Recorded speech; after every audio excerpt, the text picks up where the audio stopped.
కాలం మారుతున్న కొద్దీ పిల్లలను పెంచే పద్ధతులు మారిపోతున్నాయి. ముఖ్యంగా టీనేజ్ పిల్లల పెంపకం అనేది వాళ్ళ తల్లిదండ్రులకు సవాలుగా మారుతోంది.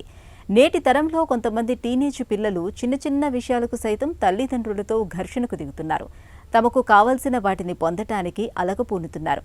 కొన్ని సందర్భాల్లో ఒత్తిడికి, డిప్రెషన్కు లోనవుతున్నారు. ఈ నేపథ్యంలో టీనేజ్లోని పిల్లలతో తలెత్తే సమస్యలు, వాటిని అధిగమించే మార్గాల గురించి డాక్టర్ని అడిగి ఇప్పుడు తెలుసుకుందాం.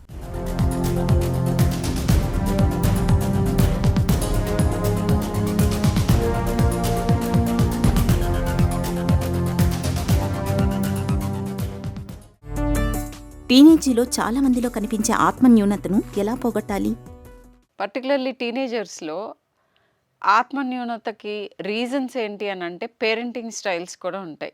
అంటే చిన్నప్పటి నుంచి వాళ్ళని అతిగా విమర్శించటం, పేరెంట్స్ కనుక ప్రతి చిన్నదానికి చాలా హై గోల్స్ సెట్ చేయటం, అంటే వాళ్ళ శక్తికి మించిన గోల్స్ సెట్ చేసి అవి అటైన్ అవ్వలేదని చెప్పి వాళ్ళని కాన్స్టెంట్గా క్రిటిసైజ్ చేయటం, ఇది ఒక ఇంపార్టెంట్ రీజన్. రెండోది, వాళ్ళ గురించి వాళ్ళకి కంప్లీట్ అవగాహన లేని వయస్సు.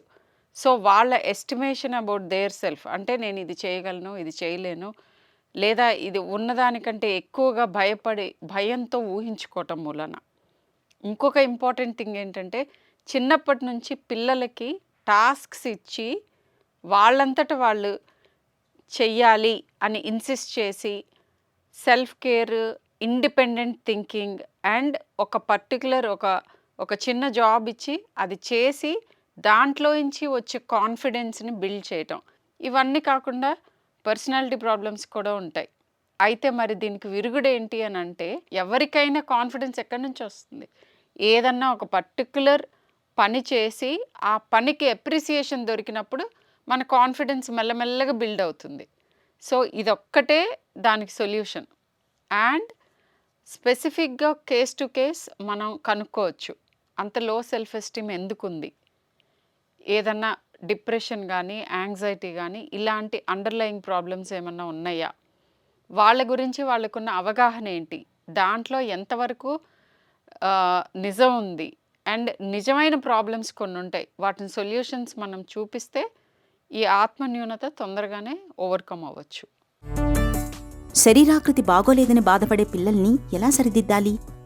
కొంతమంది పిల్లల్లో స్కిన్ బాగాలేదని, హెయిర్ బాగాలేదని, కళ్ళు సరిగ్గా అంత అందంగా లేవని, ముక్కు కోటేరుగా లేదని, లేదా మనం అధికమైన బరువు ఉన్నామని, లేదా మగపిల్లల్లో సరిపడా మజిల్ లేదని, ఇంకా ప్రైవేట్ పార్ట్స్లో సైజ్ సరిగ్గా లేదని, ఇట్లా చాలా రకాలుగా చాలా విధాలుగా టీనేజ్ పిల్లలు ఆందోళన చెందుతూ ఉంటారు. ఇలాంటప్పుడు వాళ్ళకి ఓపెన్గా డిస్కస్ చేయటం, మీ టీనేజర్తో మీకు ఉన్న ఫ్యాక్ట్స్, ఫిగర్స్ వాళ్ళకి చెప్పటం, వీలైతే పీడియాట్రిషియన్ దగ్గర తీసుకురావటం. బరువు గురించి ఆందోళన చెందే వాళ్ళకి వాళ్ళ హైట్ ఎంత, వాళ్ళ హైట్కి ఉండాల్సిన వెయిట్ ఎంత, బాడీ కాంపోజిషన్ అంటే ఫ్యాట్ కంటెంట్ ఎంత ఉండాలి, మజిల్ ఎంత ఉండాలి, వాటర్ ఎంత ఉండాలి, ఇలాంటివి కూడా మనకి ఇప్పుడు మెషినరీ ఉంది చెప్పేవి. ఇలాంటివి క్లియర్ కట్గా నంబర్స్ చూపించి వాళ్ళని కన్విన్స్ చేయటం ఒక దారి. లేని పక్షంలో వాళ్ళ కాన్ఫిడెన్స్ బిల్డ్ చేసే వేరియస్ ఎక్సర్సైజెస్, అంటే మీ ఐడెంటిటీ మీ రూపం ఒక్కటే కాదు అని వాళ్ళని యాక్టివ్గా ఎంకరేజ్ చేయటం. నెంబర్ 2, యూజువల్గా బాడీ డిస్మార్ఫియా ఉన్న వాళ్ళు ఏం చేస్తారంటే గంటల తరబడి ఆల్మోస్ట్ చాలా లేదా కాన్స్టెంట్గా మల్టిపుల్ టైమ్స్ మిర్రర్స్లో చూసుకుంటూ ఉంటారు. కొన్ని రకాల బట్టలు వేసుకోవటానికి అస్సలు ఇష్టపడరు, దాచుకుంటూ ఉంటారు. అండ్ క్రౌడెడ్ ప్లేసెస్కి ఏదైనా పర్టికులర్ పబ్లిక్ ఫంక్షన్ అటెండ్ అవ్వాల్సి వచ్చినప్పుడు వీలైనంత అవాయిడ్ చేస్తూ ఉంటారు. స్కిన్ కాన్స్టెంట్గా పీలింగ్ చేస్తూ ఉంటారు, జుట్టు కొద్దిగా పీక్కుంటూ ఉంటారు. ఇట్లాంటివి ఏమన్నా మీ టీనేజర్లో లక్షణాలు కనిపిస్తే ఇమ్మీడియట్గా డాక్టర్ హెల్ప్ తీసుకోండి. టీనేజీ పిల్లల్లో డిప్రెషన్కి కారణాలేంటి? దీన్ని అధిగమించడం ఎలా? డిప్రెషన్ అనేది మనకి మానసికంగా వచ్చిన సమస్య. అది కంప్లీట్గా నార్మల్ లైఫ్ ఉన్న వాళ్ళకి రావచ్చు, లేదా ఏదైనా సమస్య ఉత్పన్నమయ్యి అప్పటి వరకు సరిగ్గా ఉన్న వాళ్ళకి డిప్రెషన్లోకి గురవ్వచ్చు. కొంత chemical imbalance in the brain ఉంటుంది డిప్రెషన్కి గురైన వాళ్ళకి, డిప్రెషన్ అనే జబ్బుకి గురైన వాళ్ళకి. సో డిప్రెషన్కి మందులు ఉంటాయి, మన కెమికల్ ఇంబ్యాలెన్స్ ట్రీట్ చేస్తారు. అయితే ఇది ఇంత సింపుల్‌గా ఒక మందేసుకొని జలుబులాగా తగ్గే వ్యాధి కూడా కాదు. దీనికి మన ఆలోచన సరళి అంటే ఆ థింకింగ్ లూప్స్ అన్నిటిని మనం రీవైర్ చేసుకోవటం. ఎలా అయితే ఫిజికల్‌గా మనము జిమ్‌కెళ్ళి బాడీని ట్రైన్ చేసుకుంటామో, cognitive behavioural therapy and therapies మూలన మన బ్రెయిన్ జిమ్స్ అవి. సో, బ్రెయిన్‌లో ఏ మజిల్ వీక్‌గా ఉంది, ఏ మజిల్ ఇంకా కొంచెం పెరగాలి, ఏ మజిల్ కొద్దిగా రెస్ట్ తీసుకోవాలి, ఎక్కడ మనకి ఇంజ్యూర్ అయింది, ఇదంతా ఇట్లా ఈ పర్టిక్యులర్ జిమ్మింగ్‌ని మనము థెరపీ అంటాం. సో, ఒక పక్క జిమ్‌కెళ్తూ అంటే థెరపీ తీసుకుంటూ అవసరమైనన్నాళ్ళు థెరపీతో పాటు మెడికేషన్ కూడా తీసుకొని మళ్ళీ కూడా ఈ డిప్రెషన్‌కి గురి కాకుండా మనల్ని మనం కాపాడుకోవాలి. టీనేజీలోనే శృంగారం, గర్భధారణ వంటి పరిస్థితుల్ని నివారించడం ఎలా? Teenage abortions, teenage pregnancies and teenage sexually transmitted diseases అంటే హెచ్ఐవి కానీ లేదా ఇతరత్ర సమస్యలు కానీ వీటి నుంచి ఎలా కాపాడుకోవటం పిల్లల్ని.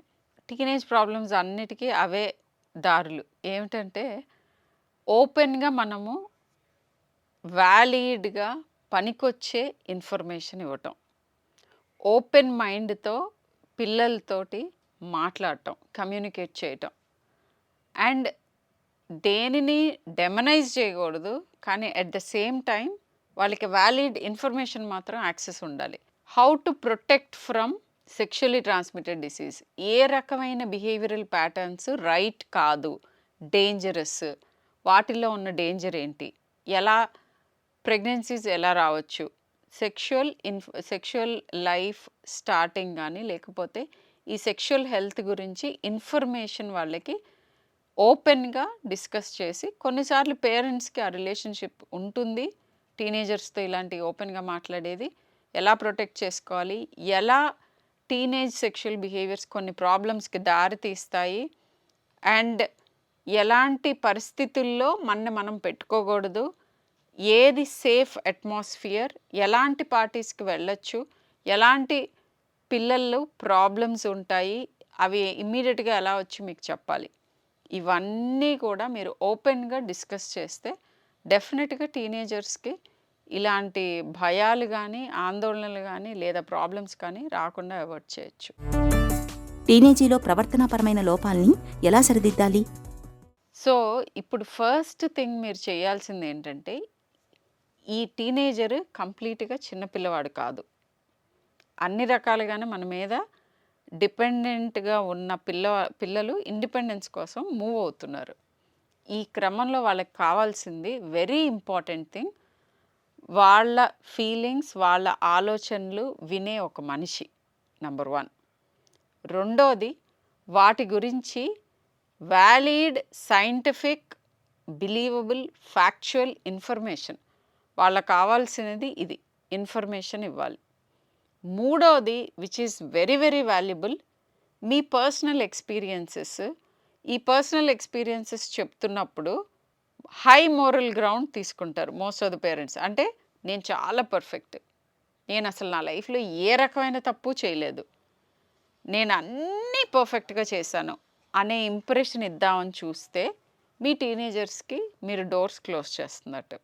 అలా కాకుండా ట్రూత్ఫుల్గా, ఎస్ నాన్న, నేను కూడా ఈ కొన్ని తప్పులు చేస్తూ ఇవి నేర్చుకున్నాను, కానీ నా అప్రిహెన్షన్ ఏంటంటే నువ్వు ఈ తప్పుల మూలన ఈ ఇబ్బందులు పడకుండా ఉండటానికి నాకు తెలిసిన ఫ్యాక్చువల్ ఇన్ఫర్మేషన్ ఇది, పర్సనల్ ఎక్స్పీరియన్స్ ఇది, ఈ రెండింటిని రంగరించి నేను హెల్ప్ చేద్దామని ట్రై చేస్తున్నాను అనే ఈ ఇన్ఫర్మేషన్ లాస్ట్లో ఇవ్వాలి. ఫస్ట్ వాళ్ళు చెప్పింది వినాలి. వాళ్ళకి వస్తున్న ప్రాబ్లం ఏంటి, ఆ ప్రాబ్లంకి మోస్ట్ లైక్లీ సొల్యూషన్ ఏంటి, అండ్ ఇవన్నీ చేసాం మేము అయినా కూడా మా మాట వినట్లేదు అని అంటే కొన్నిసార్లు కాన్సిక్వెన్స్ వాళ్ళు ఫేస్ చేస్తేనే నేర్చుకునే వయస్సు అది. కొంతవరకు లైఫ్ థ్రెటనింగ్ ప్రాబ్లమ్స్ రానంత వరకు మీ పిల్లల్ని కాస్త కింద పడనిచ్చి వాళ్ళు హెల్ప్ అడిగినప్పుడు చెయ్యి అందించటం, that is one way of letting them learn.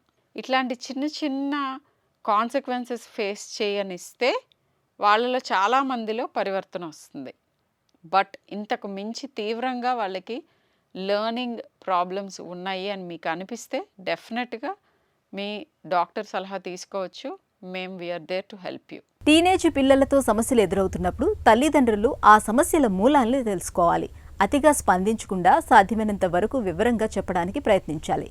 కష్ట నష్టాలను ఓపికగా చెబుతూ ఉండాలి. వారికి కొంత సమయం ఇవ్వాలి. అప్పటికీ ఫలితం రాకపోతే నిపుణుల్ని సంప్రదించడం మేలు.